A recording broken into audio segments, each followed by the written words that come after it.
Eu sou a Juva Lauer, gente, estou muito feliz de estar aqui com vocês. Sempre muito bom estar no Rio to See. Obrigada pela audiência nesse evento que está gigantesco. Muita concorrência de conteúdo incrível. É uma honra estar com vocês aqui hoje. O que a gente vai fazer é uma conversa como a gente faz no Mamilos. Vamos conversar de peito aberto sobre arte, por que ela importa e como é que a gente faz a arte e que arte é essa chegar nas pessoas. Então, vamos começar. Vamos apresentar os nossos convidados.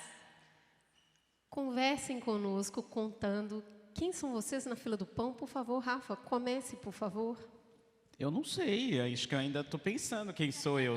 Todo mundo sabe quem é, assim? Acho que... Bom, eu sou Rafa Silvério, sou um homem negro, de 32 anos, sou formado pela Faculdade Santa Marcelina, sou designer, tenho minha marca própria chamada Silvério. A gente faz uma brincadeira entre dois pontos, né? Então a gente une a alfaiataria para fazer um guarda-roupa urbano. A gente fala um pouco desse streetwear, de uma moda que já dá uma bem cansada, né? Ninguém mais aguenta streetwear. Mas a gente faz essa roupa contemporânea que funciona para a metrópole e para a cidade. Quem sou eu? Eu sou um homem muito sensível. Acho que essa é a melhor definição.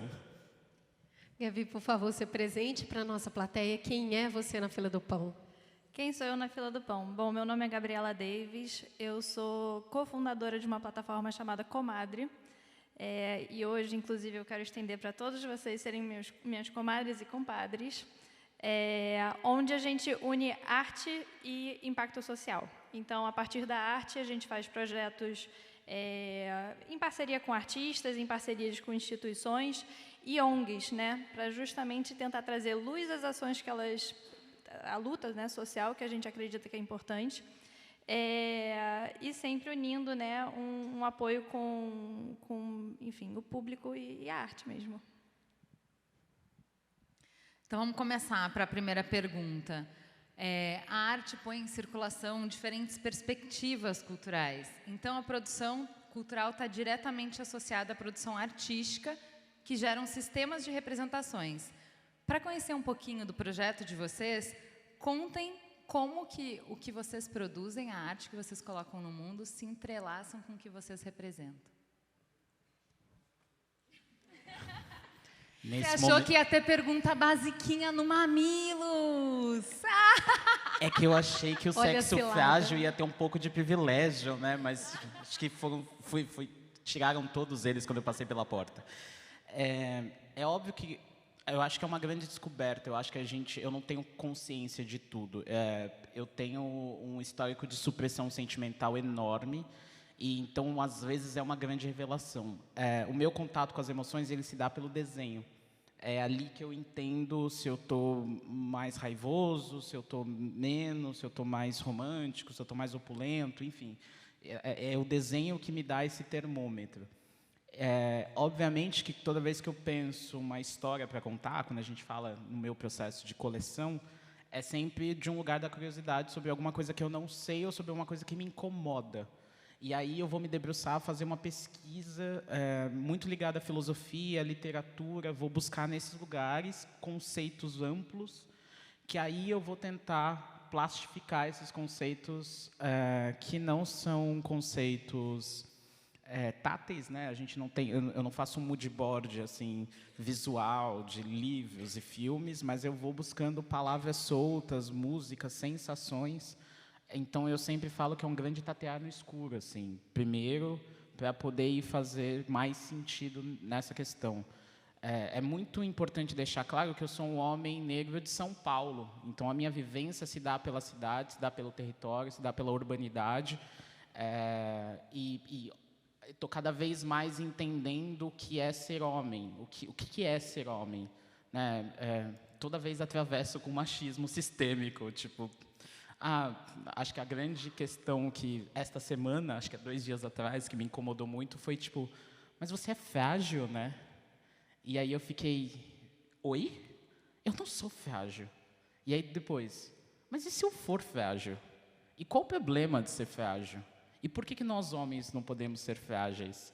E da onde tem essa ideia? Então eu começo a ser questionado muito sobre esse lugar. E eu tento, como moda, expressar um outro tipo de flexibilização dessa masculinidade. Né? A gente é muito reprimido, suprimido, a gente não entende, a gente não consegue falar sobre os nossos sentimentos. E isso acaba afetando todo um sistema, né? E aí também isso é polarizado. As mulheres são sentimentais, as mulheres choram. Será que é essa ideia binária do que é a mulher, transfóbica do que é a mulher também, né? Então eu acho que é um grande lugar de questionar, claro, pelo viés da raça. Eu não posso, né, não contar da minha história sem pensar em raça, não é essa neutralidade que eu quero, mas eu sempre falo que a minha maior contribuição como homem negro diante de uma sociedade extremamente racista é falar sobre afeto. Que lindo. Conta aí, Gabi, e seu sistema de representação? Eu amei essa fala do Rafa e aliás, bom, você é designer, né? Você é criador, você é artista. Mas no processo curatorial e, enfim, de contemplar projetos, eu acho que é tudo isso, obviamente, né, em caminhos diferentes, mas é também tentar entender o outro. Porque a gente quer representar o outro e não necessariamente a nós mesmos. Então, a gente quer representar o artista, a gente quer representar a causa, a gente quer representar um debate específico, que não necessariamente seja nosso a carregar, mas que a gente quer trazer visibilidade para isso também. Então, enfim, claro que você, como criador, você vai, né, ter o impacto de perceber o que está dentro de si e tentar aplicar isso para fora. E eu tento fazer o processo inverso. Eu vejo o que está fora e tento assimilar para dentro para depois, então, unir os pontos. Eu acho que isso é bem curioso. E eu acho que, bom, dentro do Comadre, ou, enfim, eu mesma venho tentado buscar formas realmente de alterar um pouco a forma que a gente engaja com a arte, né? A arte, ela é muito fechada, ela é muito elitizada e elitista, enfim. Então, como é que a gente faz para a gente realmente ampliar esse diálogo, né? Como é que a gente faz para ter mais acessibilidade? Então, é por causa do preço da arte? É porque dentro da galeria é sempre meio intimidador? É porque quem é que está transitando lá? São só as pessoas elitistas, de elite? Enfim, então, como é que a gente começa a mudar esse pensamento? E aí que, enfim, eu até comecei a fazer alguns projetos lá em 2020, no início da pandemia, que tinham um pouco essa intenção de captar para projetos sociais. Então, na época, o foco era a questão da cesta de alimentação. Então, a gente estava arrecadando para isso, mas eu percebi que era muito mais do que só captar. Na verdade, era trazer obras de arte com valor muito mais acessíveis do que aquele artista geralmente propõe. Então, que isso foi muito legal, porque, assim, professores de arte chegavam para mim e falavam assim, cara, é a primeira vez que eu consigo comprar um trabalho da Leda Catunda, por exemplo. Enfim, falei aqui o nome dela, mas da Leda Catunda, consegui comprar um trabalho da Rosana Paulino, comprei um trabalho de não sei quem. E eu olhei e falei assim, pô, eu também, né? E que maneiro. E, assim, realmente, os valores, ok, obviamente a gente não está falando de valor muito, muito baixo, mas é muito, muito baixo em relação à arte. E aí que, na verdade, eu comecei a perceber que o tipo de projeto que eu comecei a propor lá na pandemia, na verdade, ele ampliava para muito além de só um tipo de linha, né? Eu quero pegar justamente esse gancho para essa próxima pergunta. A arte, ela é um acontecimento, né? Ela não é um conceito estático que fica preso, fica único nela mesma. A arte, ela é mutável e, por essa característica mutável, ela é diversa. Mas parece que a gente foi educado numa lógica meio universalizante do que é arte. E, por isso, fica essa sensação de que existe uma lei única do que pode ser determinado como arte. Não é raro, a partir dessa universalização, ouvir coisas como, gente, mas que roupa simples, por que ela está na passarela? Ou, nossa, já essa roupa é ridícula, quem vai usar isso? Não faz nenhum sentido. Ou ainda, nossa, esse quadro parece que foi meu sobrinho de 2 anos que pintou, o que ele está fazendo aqui? E essa escultura aqui que parece feita de durepox que vende na praia. Então, o que eu queria saber de vocês é a quem serve essa disputa de narrativa sobre o que é arte e como a gente pode se abrir mais para essas propostas que são colocadas e a gente não consegue necessariamente se reconhecer nela num primeiro momento. Esse eu acho que é o grande debate da arte de sempre, né? Enfim, tem um lado que vira e fala assim, a arte tem que ser mais inclusiva, e o outro lado vira e fala assim, não, na verdade eu não quero que seja inclusiva, eu acho que tem que ser muito exclusiva mesmo. E é uma loucura, porque você começa a privar o artista de poder participar porque ele não vem de um lugar específico, né? Porque, sei lá, agora a gente está no Rio de Janeiro, então, assim, porque ele não vem da Zona Sul, por exemplo. Porque ele não estudou não sei aonde, né? Porque ele não teve tempo de estudar. Quem disse que o autodidata não tem a capacidade impecável de fazer alguma coisa que comova, que atraia, que seja realmente impactante? E, na verdade, enfim, é sobre isso, né? Só que se essa pessoa também não tem a abertura de entrar e participar, a arte vai ficar toda ali fechadinha, esmirradinha e, na verdade, sem criatividade alguma, né? Sem espaço de expansão. Então, eu acho que agora, né, enfim, cada vez mais as pessoas estão querendo também ampliar o debate, trazer mais gente para dentro, e não só isso, né? Começar a ter um diálogo diverso que a arte sempre se propôs a ter e sempre teve a capacidade de ter e nunca foi permitido necessariamente, né, dela ter o debate. Então, enfim, agora respondendo sua pergunta, eu acho que a gente tem que começar a tentar quebrar um pouquinho do que tá dentro do nosso do nosso comum, né? Não é porque é o que está na parede, sei lá, não é porque esse cara aqui é artista ótimo, condecorado com prêmios, exposições fora, isso e aquilo, que, na verdade, ele tem que ser o único exemplo de artista. Muito pelo contrário. Na verdade, justamente, e aí que passa um pouco, né, o trabalho no meio da arte, né, de ir explorando os diálogos diferentes e as pessoas diferentes que podem participar, enfim, que produzem arte para realmente ampliar o debate. E eu acho que esse que tem que ser a corrida de agora. Bom, vamos lá. Um elefante branco na sala.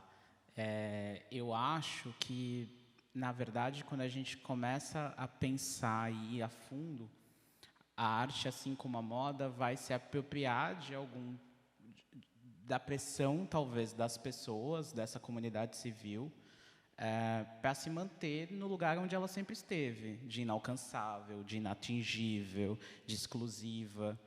Mas, por mais que a gente tenha expoentes hoje, dentro da arte, dentro da moda, eles não são nem 20% dentro dos grandes nomes. E aí a gente tem um público que está ávido para ver outras coisas, mas a gente tem uma galera que tem dinheiro, financiamento, que tem tipo um posicionamento que não vai deixar isso acontecer. E eu falei no painel passado, é sobre dinheiro no final do dia. Porque o capitalista, se ele fosse inteligente, ele botava, a trans? Bota a trans. É a preta? Bota a preta. É a gorda? Bota a gorda. Mas não é sobre dinheiro. Não é o acesso, o estar em outros lugares incomoda tanto que eles deixam de ganhar dinheiro a mais, porque já é comprovado cientificamente, já é comprovado por dados que um grupo diverso, você vai ganhar 30% a mais no seu final do dia, no seu faturamento mensal. Quem não gostaria de ter mais 30%? Então, sobre o que nós estamos falando? A humanidade, né, o humano, ele não é tão racional quanto se entende. Então, isso não é arte, não, depende de quem está fazendo, para onde está fazendo. Então, antes da gente entender do questionamento da arte, é preciso que a gente entenda do questionamento de quem está produzindo essa arte. Por que não pode ser arte? Quais são as limitações? E aí que a gente vai para o mercado, que é justamente o ponto que você está falando, né? Que o sistema é o que gera o dinheiro. Exato. Então, o autodidata, obviamente, ele tem uma técnica muito mais apurada, às vezes, porque ele está resolvendo a partir de uma necessidade, né? O empreendedor negro tem uma resiliência de se fazer alguma coisa muito maior do que um empreendedor branco que tem algumas outras facilidades, né?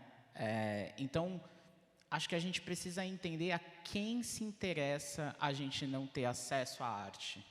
A quem se interessa a gente não ter um pensamento crítico que a arte vai fazer, que a moda vai fazer. Por que que essas pessoas, essa massa aqui, vai começar a se pensar criticamente? O porquê que os meus irmãos negros da diáspora, em alguma parte, né, não vou dizer que é suma maioria, mas uma parte não acessa essa tecnologia?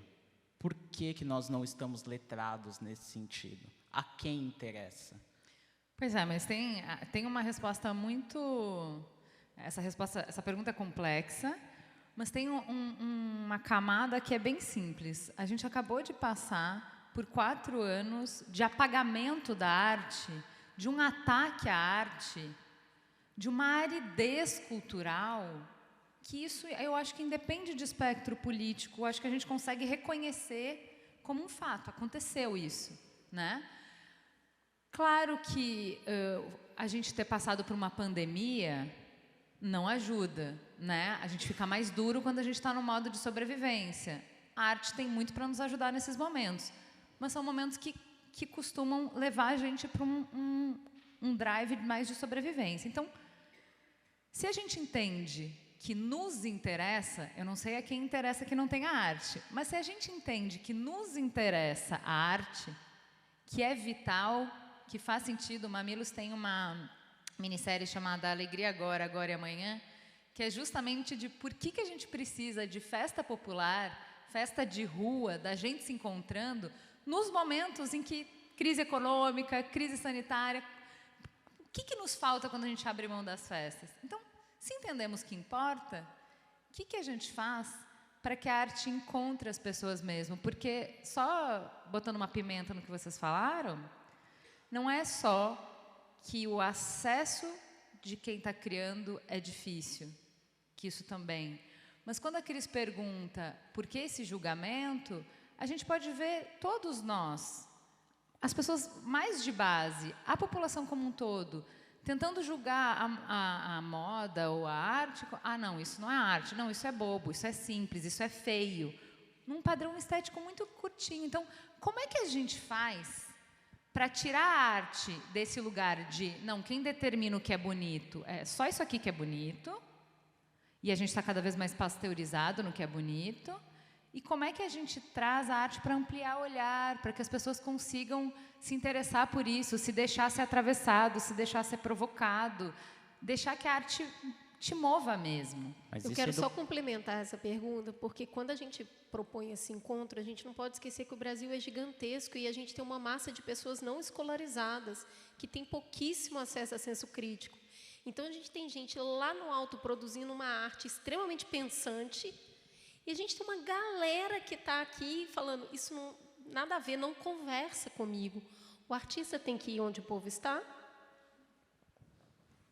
Olha, eu acho que as pessoas precisam ir para o povo. Eu acho que, na verdade, é o contrário. Em vez do artista ir para fora. Se você olhar, né, assim, a arte na IFE, por exemplo. Estou falando de arte na IFE porque, literalmente, é a arte do autodidata, que talvez não tenham acesso algum à arte, às vezes sim, às vezes não, enfim, depende, e que ela acaba encaixando dentro de uma categoria em si, só dela. Então, assim, ela não faz parte do mercado de arte contemporânea, ela não faz parte do mercado de arte moderno. O Naif é aquela coisa assim, é Naif. Tem colecionador para Naif, não tem colecionador para Naif, a gente pode daqui a pouco entrar na questão de mercado. Mas é uma arte muito boa. E não é porque ela é naif, não é, sei lá, modernista, não é minimalista, que quer dizer que ela não é. E aí que eu acho que entra também um pouco dessa pergunta de vocês, né, que a arte ela é ampliada também, entendeu? Não é só o que está ali na galeria, ela tem que ser para tudo, e ela tem que ser de todos, né? E assim, você mencionou agora do carnaval, o quanto que o carnaval não inspira e quantas pessoas não são inspiradas pelo carnaval de todas as classes sociais, intelectuais e por aí vai, né? Eu acho que, enfim, realmente a gente tem que começar a perceber o que está fora do padrão para não ser pasteurizado, né? Para não ser feito apenas em tons pastéis, porque realmente fica aquela coisa mateada, mas na verdade a produção é tão ampla e tão grande que falta, na verdade, só atenção nela. E eu acho que agora, recentemente, é uma pena que a Keina não esteve aqui, mas ela iria falar muito bem, inclusive, quando ela estava atuando no MAN, ela fez uma exposição que ela uniu a coleção de 3 museus diferentes, o IPAfro, o museu... Ai, meu Deus, agora acabei de esquecer, o Museu da Bahia e do próprio MAN. Então, qual foi a sagacidade dela, né, de perceber que o MAN não tinha capacidade sozinho de fazer um panorama brasileiro, que, na verdade, era necessário também a coleção do IPAfro, que era necessário também a coleção desse museu na Bahia. Porque assim você começa também a trazer, né, todas essas novas perspectivas. Então, enfim, é um pouco essa minha resposta. Mas vem de educação, né? Acho que a gente está falando aqui sobre educação, né? A partir do momento em que a gente não consegue enxergar moda como expressão artística, ou que a gente não consegue ver um tambor de crioula como expressão artística, é educação. Então, de novo, a quem se interessa que a gente não tenha essa educação? Em que a gente inviabilize a cultura popular, né? Em que a gente tenha um apagamento cultural histórico, né? Estou aqui provocando, né? Para que a gente consiga pensar e tenha um pensamento crítico. Porque como é que eu vou falar para um cara de comunidade que ele não se vê nesse lugar da galeria? Né? O próprio grande case de Basquiat entrou em várias problemáticas psíquicas de não se ver nesse lugar da galeria.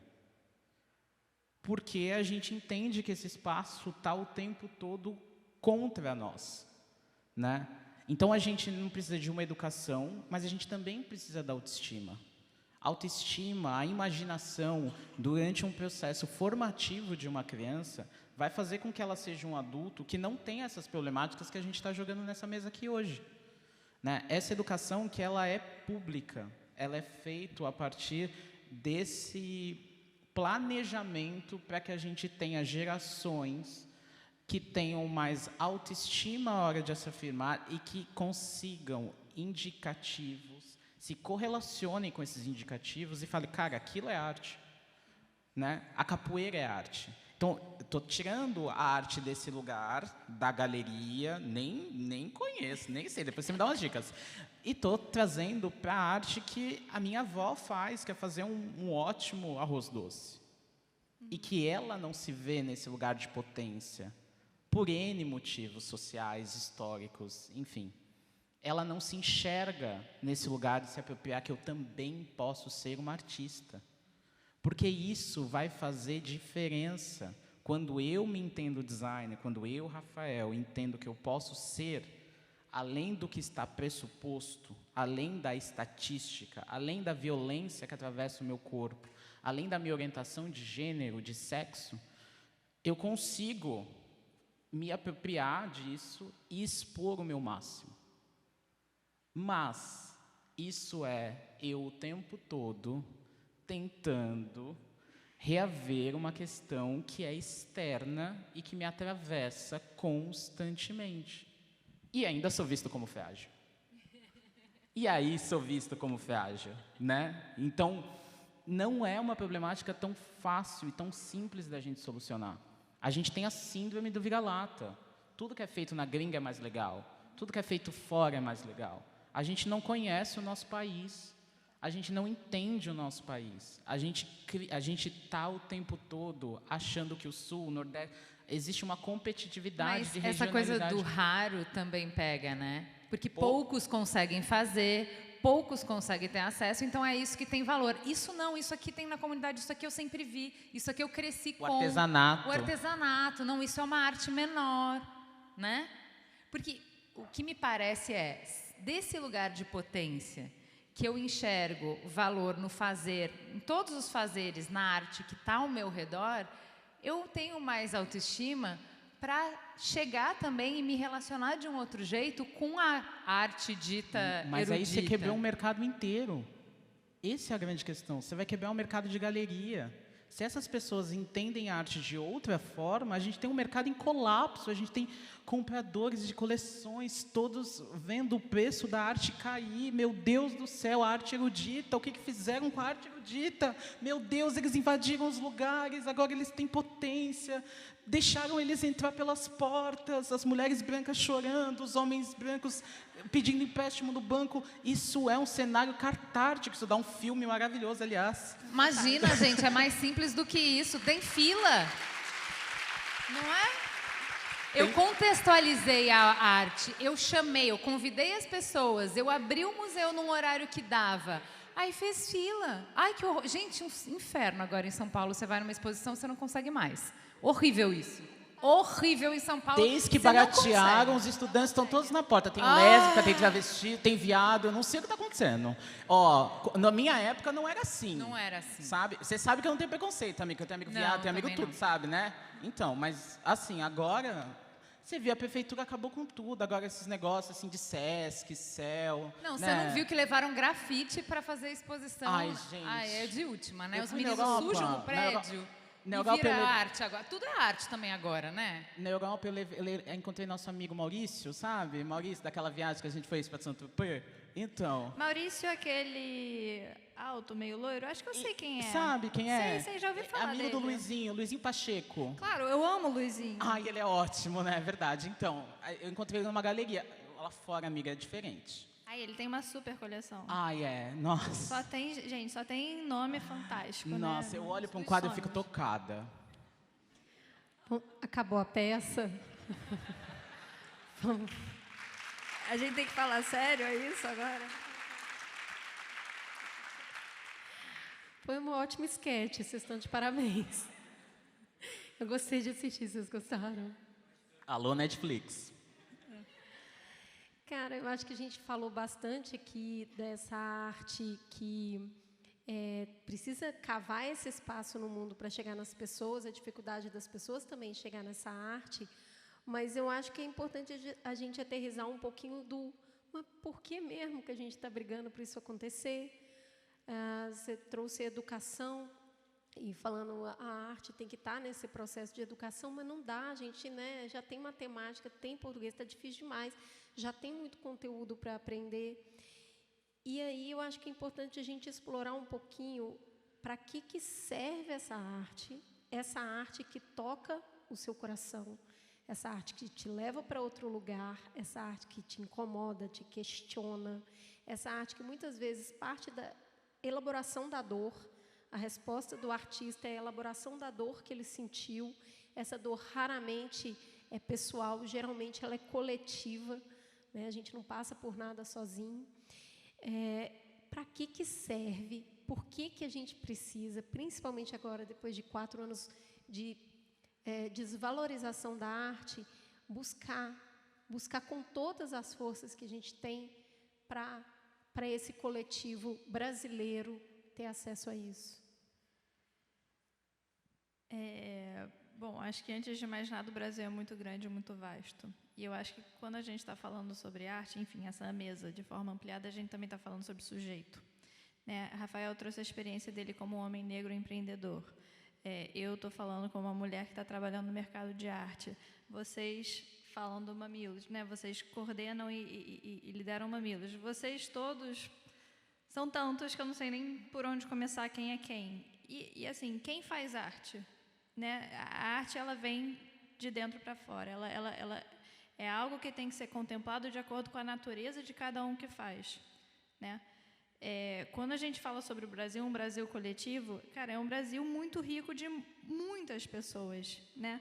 E de muitas pessoas também que vão ter contatos umas com as outras, e por isso que a arte também é tão importante de ser vista, valorizada e ampliada, porque quando um artista faz uma obra e essa obra é acessada por um público, esse público ele vai ter uma reação, ele vai ter uma identificação, ele vai ter uma ampliação de ser pessoal dele mesmo, dela mesma, dele mesmo, e todos os pronomes, claro, em relação àquela obra vai fazer uma comunicação com essa pessoa, e essa pessoa ela vai ser mais essa pessoa quando ela tem encontro com isso. Agora, vão ter obras e obras e obras, e artistas e artistas e artistas, e públicos e públicos e públicos. E cada um que vai encontrar, às vezes, vai ter mais identificação com uma do que com outra, e por aí vai, né? Então, assim, acho que quando a gente fala sobre, enfim, pegando a sua última palavrinha, na verdade, né, desse Brasil, na verdade, quantos 210 milhões de Brasileiros tem aqui dentro, né? Mas eu acho que é importante também entender que a gente está falando de uma conexão artística, que a gente tem um Brasil miserável, que está preocupado com o que vai colocar na mesa. É muito difícil com que essa pessoa, esse sujeito, nesse lugar de vulnerabilidade socioeconômica, consiga ser tocado porque ele tem outras preocupações.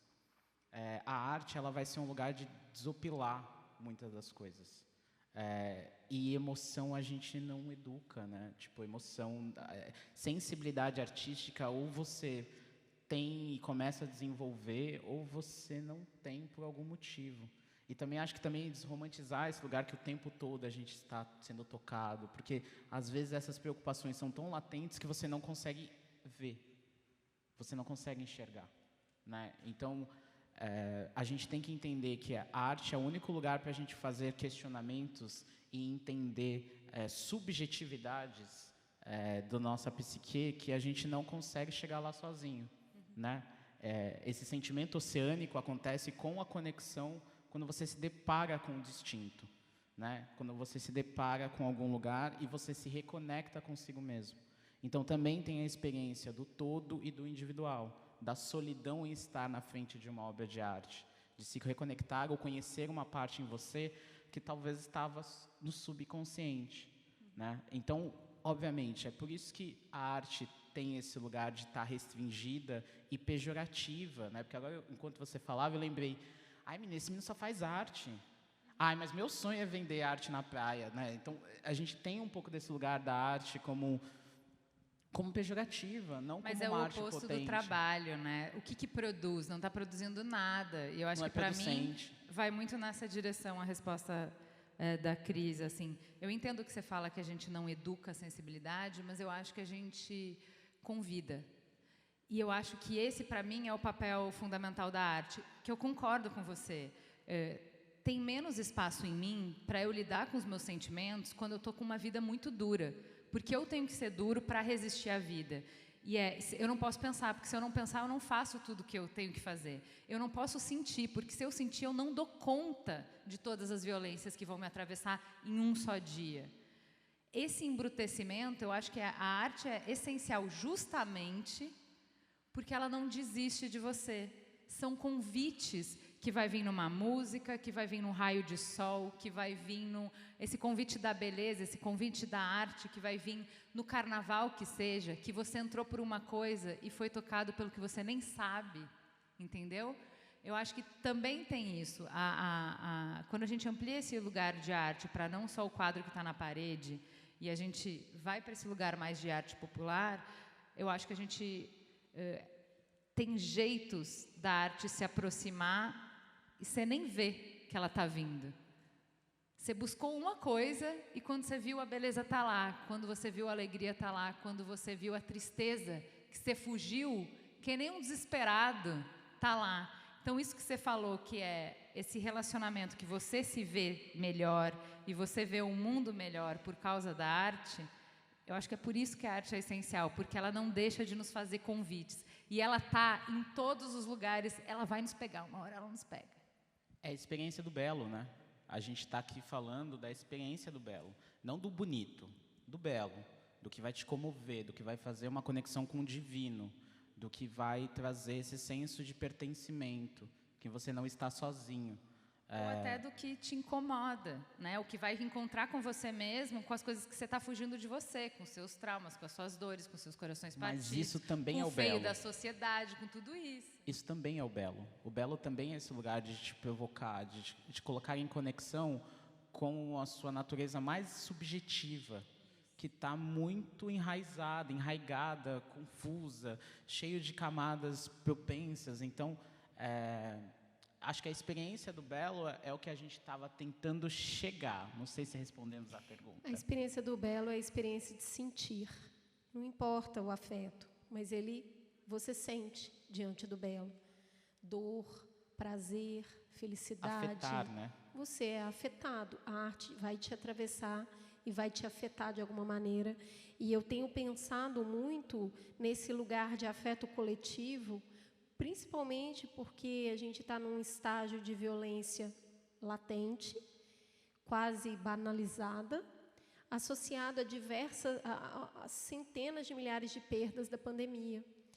E a arte, enquanto instrumento de coletividade, ela pode nos ajudar a sentir. Né? Eu estou lembrando aqui de 2 experiências que eu acredito que são as que mais me tocam quando eu estou falando dessa coletividade do sentir.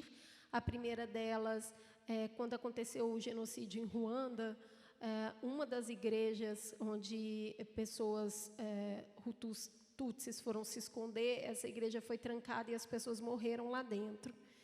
E muito tempo depois, porque eram tantos corpos para recolher que as pessoas foram ficando, quando abriram essa igreja, ela era uma pilha de ossos, muitos ossos, quase uma escultura de ossos. E tem fotos, qualquer pessoa que colocar na internet vai ver as fotos dessas ossadas dentro da igreja. E passado muito tempo, um artista de Ruanda fez uma proposta que eu achei bela. Era um grande corredor com uma iluminação bem fraca, e no final desse corredor você via que tinha alguma coisa, mas não entendia muito bem o que era. A pessoa ia caminhando, a hora que ela chegava era uma ossada.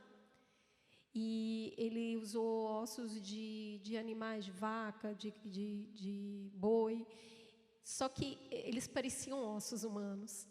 E quanto mais você ia chegando perto, mais você via que em cada osso tinha um rosto esculpido. Porque aquelas pessoas têm nome, cara, elas eram alguém, não eram aquele monte de osso, na verdade eram um monte de pessoas. E aí ela dá nome para a dor que foi aquilo que existiu. E todo mundo que ia lá visitar essa exposição conseguia acessar a própria perda e conseguia, no Belo, encontrar espaço para processar o que tinha acontecido. É um processamento. Eu estou te dando uma ferramenta de processamento para você conseguir digerir. A arte pode ser esse remédio digestivo.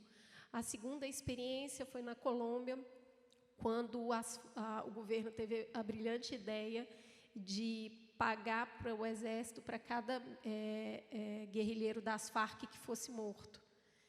E o que aconteceu? Eles começaram a vestir com roupa das Farc os jovens das periferias e matá-los. E aí eles recebiam. E aí as mães perderam centenas de filhos, ainda com aquele desmentido da morte, né? Porque se ele está com esse uniforme, então o seu filho era guerrilheiro das Farc. Não era. Não era. Então ainda tem isso da negação do que tinha acontecido. Passado muitos anos, uma artista colombiana fez uma obra que era um pátio inundado, pouca água, uns 2 dedos de água, um pátio inundado, e eram mesas que pareciam mesas de jantar, mas poderiam ser carteiras de escola, mesa de estudo. E essas mesas era uma mesa com os 4 pés no chão, e em cima dela tinha uma outra mesa, tampo contra tampo. Então, as mesas de cima estavam com os pés para cima. Só que entre as 2 mesas, ela colocou uma camada de barro e jogou algumas sementes de grama. E, passado o tempo, a grama começou a nascer e passar por entre as frestas da mesa, por cima e por baixo. E toda a comunidade que perdeu os filhos foi convidada a visitar aquela exposição, pelo reconhecimento de que o que aconteceu foi uma dor coletiva, injusta, e que a vida floresce onde dá para ela florescer. Aquelas carteiras, aquelas mesas interrompidas ainda tinham vida, né? Então, assim, a comunidade pode continuar a viver, mesmo tendo tanto essas perdas. É uma reparação psíquica que a arte proporciona. Então, essas duas experiências, eu acho que dão para a gente um gosto de, por favor, me ajuda a processar as perdas que nós tivemos também, das mães pretas que têm os seus filhos assassinados, das pessoas que perderam parentes para Covid e ficou escutando político falar que, não, era uma gripe, a pessoa já estava meio fraca mesmo. Esse lugar onde a sua dor é invalidada e a arte vem e fala, não, ela merece espaço sim. Ela existe no mundo. Então, eu tenho uma ansiedade muito grande para que a gente invista nisso, porque nós temos muitas coisas. Enquanto brasileiros, a gente tem muita coisa, a gente precisa de muito remédio da arte para processar o que é ser brasileiro. É que a gente não resolveu nenhuma das nossas dores, né? A gente não resolveu a escravidão, a gente não resolveu a ditadura militar, a gente não resolveu a Covid, a gente não vai resolver a Covid tão cedo. A gente tem um país que acumula dores, né? E ela precisa de válvula de escape, né? Esses incômodos, eles precisam ser atravessados. Mas aí eu também acho que tem um lugar da arte que, ao mesmo tempo que ela humaniza, ela também pode criar uma desumanização. Enquanto você falava, alguma coisa me incomodou. E aí eu vou te dizer o que é. A gente precisa, talvez, ir para uma galeria para se dar conta de uma realidade que a gente tem todos os dias, né? Uma realidade de pessoas negras que são açoitadas, pessoas negras. A gente precisa chamar a atenção de uma forma maior, que a arte vai potencializar isso, né? Mas a gente está tão a gente está tão adormecido, a gente está tão entorpecido com tantas coisas, que a arte vai ser esse termômetro, porque é só a gente ligar a TV para ver quantos corpos negros acontecem, né, que as mães perdem seus filhos, que essa roupa vai ser estigmatizada, né? Porque é isso também. A roupa também tem esse lugar de testemunho ocular de fatos bons e ruins. Tanto que quando um casamento não dá certo, a primeira coisa que a noiva faz é jogar o vestido de noiva fora. A gente precisa da arte para trazer esse temperamento de tipo, calma, as coisas não são para a gente poder processar. Porque não é a notícia, não é o jornalista, o dado. Não é o dado, não é nem a cena brutal. Esse distanciamento que a arte proporciona para que eu possa respirar e aí refletir, porque ali ela está estruturada e outra coisa, ela está validada. Quando ela está num espaço artístico, ela está validada, ela existe no mundo. Então, a gente como o curador, a gente como galeria, a gente como sociedade que vai visitar aquilo, está cada vez mais validando. Então, eu estou falando, sim, eu me importo com isso. Eu me importo pra caramba. No dia a dia, é o que a Ju falou, a gente está preso numa operação insana, tentando sobreviver, e a gente... É tanta dor espalhada no caminho onde a gente precisa percorrer, que se você se compadecer com cada uma delas, você também não se move. Tá nesse lugar, né? Outro ponto que eu queria trazer para vocês, além de todas essas dores que a gente vai empilhando, a gente tem algumas questões da modernidade, que nos empurram um pouco para a desumanização, né? Esse fetiche que o homem tem pela máquina, que era tudo que a gente queria ser, né? Não precisa fazer xixi, não precisa dormir, não dá defeito. O Alex é ótimo, não é que nem meu marido que eu tenho que ficar fazendo DR, não é que nem meu filho que eu tenho que explicar as coisas. Eu falo, ela faz, entendeu? Meu sonho, eu quero só trabalhar com máquina. Gente, dá muito trabalho. Não, a gente cansa. Máquina só resolve. Queria perguntar nesse contexto, o que vocês acham que a arte pode nos dar? Porque, assim, se só máquina é legal, se só máquina tem valor, se só assim que é bom, nós estamos sendo os engenheiros da nossa própria obsolescência programada, né? Daqui a pouco não precisa mais de humano, é só máquina. Como que a arte, o que a arte tem para dizer para nesse momento em que a gente está se desumanizando, falar do valor do humano? Bom, a gente está vendo inúmeras imagens sendo produzidas a partir de inteligência artificial, né? Exatamente. Então, se você escreve lá no programa ChatGPT, me pinte como Picasso me pintaria. Fantástico, né? Vou ter um quadro meu à la Picasso. Mas, assim, também o ChatGPT não conseguiria fazer isso sem o Picasso. Então, a arte, mais uma vez, ela está no lugar, independente, né, de qual seja a plataforma. Eu estou falando das artes plásticas, mas, enfim, poderia ser da moda, poderia... todos os tipos de arte, né? A máquina precisa aprender do humano. E, assim, a arte, ela vai ser... o artista, ele precisa estar ativo, porque não só ele tem uma necessidade de botar isso para fora, de botar o trabalho dele para fora, mas é isso que, na verdade, acaba dando razão. Então, assim, vamos supor, falando agora de um artista vivo, né? O Maxwell Alexandre está aí fazendo um mega movimento dentro das artes plásticas. A máquina vai conseguir pintar que nem ele? Pode ser, mas não vai ter o mesmo significado. A máquina não vai ter a dor dele, não vai ter a vida dele, não vai ter a trajetória que ele teve para ter o pensamento para executar o trabalho que ele está fazendo agora, para estar, por exemplo, abrindo um pavilhão dele mesmo em Santo Cristo. A máquina, tá bom, vai botar ali 1 mais 1 igual a 2 e vai sair uma coisinha meramente igual. Mas cadê o por trás, né? Cadê a intenção? Não existe. Vou tentar fazer um pitch aqui, que eu sei que o nosso tempo está curto. Eu nunca fiz uma alfaiataria certa na minha vida.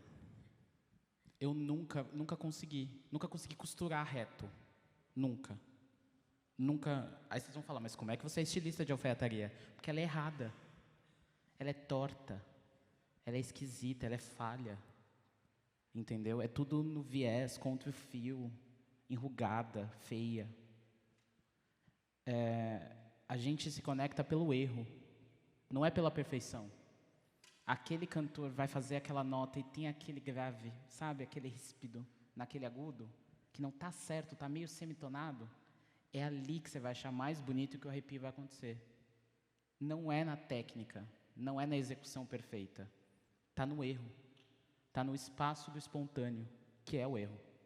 Então, se eu conseguir ser estilista fazendo uma roupa torta, eu fico curioso para saber o que mais vai servir uma próxima geração de erros, de sequências de erros. Até porque a tecnologia ela já está dentro da arte há muito tempo, né? Você precisa de maquinário para construir a sua arte. Todo mundo vai precisar, seja do pincel X para pintar. Então, assim, tem todo um mercado de tecnologia para que a arte exista e sempre existiu. Mas quando você fala isso das frestas que são criadas na imperfeição e por isso ela é humana e por isso ela vai te atravessar, me lembra muito do contexto, né? Se a arte ela é uma comunicação, e claro, eu tenho o que eu carrego dentro de mim, ao ter contato com uma arte, vai me trazer uma mensagem muito própria. Mas eu acabei de falar de 2 obras extremamente contextualizadas. Qual a importância do contexto para que a gente tenha um sentimento conjunto? Eu gosto muito de falar sobre isso e, enfim, até quando eu dou aula sobre, por exemplo, o Renascimento, a gente está falando sobre um trabalho de 500 anos atrás, né? E aí lá naquela pintura vai ter o Lorde não sei das quantas, o Rei XPTO, e, enfim, a roupa que foi feita por sei lá quem, e blá, blá, blá. E assim, quem é essa pessoa na fila do pão de hoje? Tipo, a verdade é que não importa se aquela pessoa foi lá e pagou pelo trabalho, né? Melhor, quanto mais você souber, melhor, sem dúvida. Conhecimento nunca é demais, né? E assim, você se moldar e moldar com conhecimento nunca é demais. Mas, na verdade, no fundo, o que você sabe, a sua vida, a sua trajetória, o seu conhecimento é o que te faz ver e assimilar o trabalho. Então, você saber especificamente o que foi o detalhe XPTO, essa arquitetura, sei lá, helenística aqui, enfim, pautada, iônica, blá, blá, blá, ajuda. Mas é o que faz o trabalho ser importante para você hoje? Não. Né? O que faz o trabalho ser importante para você hoje é a forma que você vê, é a forma que você interpreta. Agora, o conhecimento, ele vai te munir disso, mas quem disse que você traçou um caminho que você vai ser impactado pela coluna iônica dentro da pintura, né? Na verdade, enfim, quem sabe é olhando o carnaval e vendo aquele carnaval ser refletido, já que a gente mencionou o carnaval, vendo o debate do Bolsonaro, desculpa, nem devia estar falando o nome dele, o debate Edita, Mari. Edita, por favor. E aí ver como é que talvez seja feita a injustiça política que está sendo falado dentro de um quadro. A gente não sabe como é que era a política de antigamente. A gente lê em livros, mas a gente não sente. Né? A gente sente o que a gente sabe de hoje. Eu gosto dessa visão, que é eu valorizo o que vem de dentro de mim. Mas quando eu estava pesquisando um pouco para a pauta, e eu fui ler sobre o Silvério, quando ele eu já tinha visto as imagens, e óbvio que ela me causou impacto, até comentei com ele alguma coisa ali que me atravessou ao ver. Mas, quando eu li a descrição da coleção Delirium, eu vou pegar essa, eu falo, aí eu volto naquela peça e ela ainda é maior para mim. Ela tem mais significado. E eu me conectei com ele. A gente criou um senso de coletivo ali, porque eu vi com o que eu já trago, mas eu vi também com a proposta dele, com o olhar dele. Como que você se prepara para fazer esse convite? Né? Você falou comigo, 6 meses, aí eu coloco um São Paulo Fashion Week de pé, mas esse momento que você conta a sua proposta, que é o que eu estou chamando de contextualização, qual a importância que você tem, como você se prepara para transmitir o seu olhar através das palavras para as pessoas conectarem? Eu escrevo muito. Durante o processo criativo, eu escrevo até para poder entender meus próprios sentimentos. Eu acabo escrevendo muito. Eu tento não condicionar o olhar. Eu tento fazer um convite, mas eu gosto muito dessa sobreposição no qual você colabora comigo para construir aquilo. Porque, senão, ela é uma imagem frígida. Eu sempre falo para os alunos que eu penso em desfile de moda como eu faço lasanha. Uma camada de molho, uma camada de massa, aí eu experimento, falo, falta uma picância. Vou trazer um outro elemento dentro do que eu tenho do desfile, então falta uma picância para a trilha sonora, talvez para o casting. Eu vou dando funcionalidade para cada um dos quesitos e aí, em cima disso, vou trazendo as composições de informação. Meu sócio sempre fala que a gente ainda não consegue comunicar tudo, porque é muita profundidade.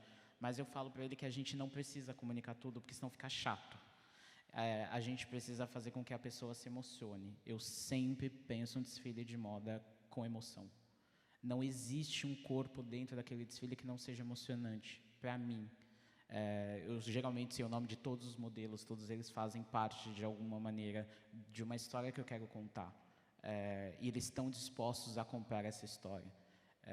Por mais que no final do dia seja sobre negócios, a gente tem esse momento que ele é muito sobre o que a gente quer deixar como legado. Qual que é a nossa missão?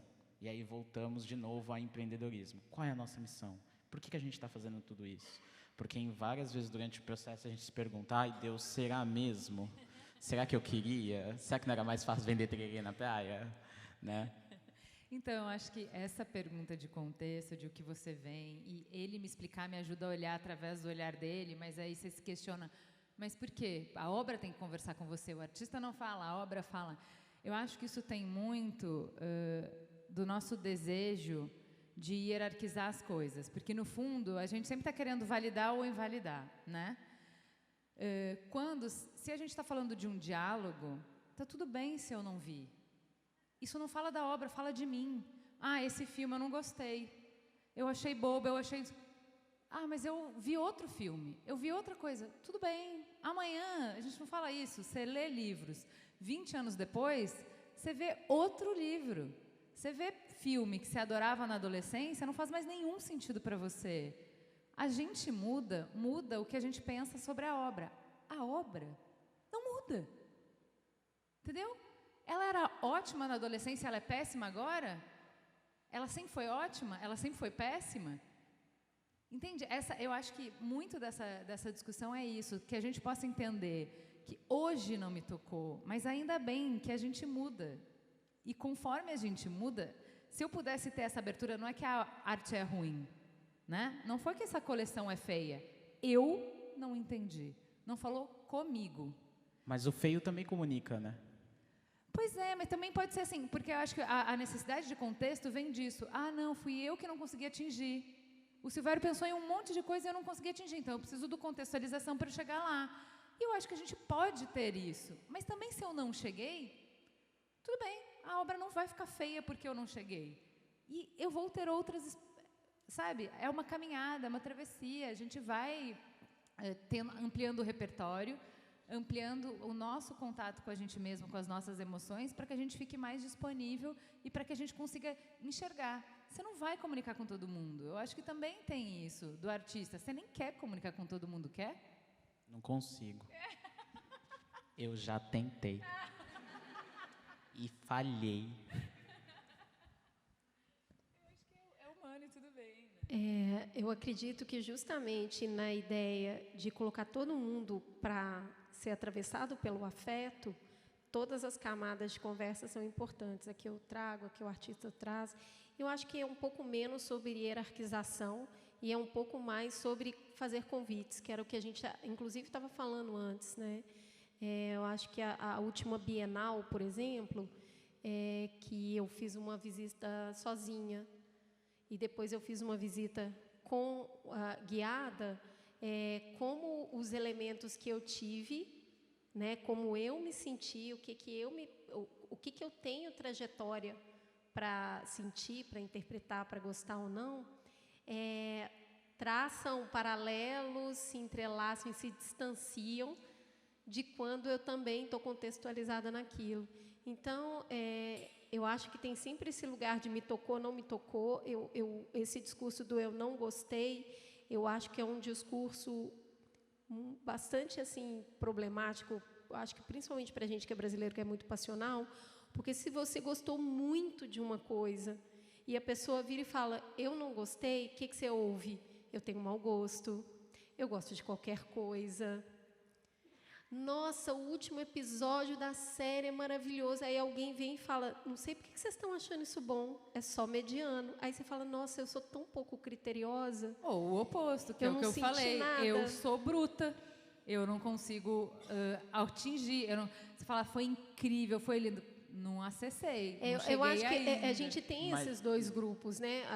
As brigas que a gente vê no Twitter sobre gostou, não gostou, é muito contrário disso, né? Não é eu não alcancei, é você que não entendeu a obra. Mas eu acho que também tem a experiência. Tem um Gente, momento da a gente experiência. quer ensinar para o autor o que ele disse. A gente vive falando para o Neil Gaiman o que ele escreveu. Ele não sabe. O Neil Gaiman não sabe o que ele escreveu.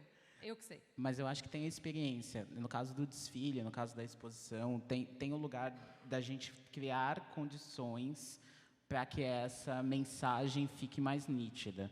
Claro, a gente não sabe da vida de cada um, mas existe essa técnica mesmo de pensar na experiência do cliente dentro do que eu faço, tá?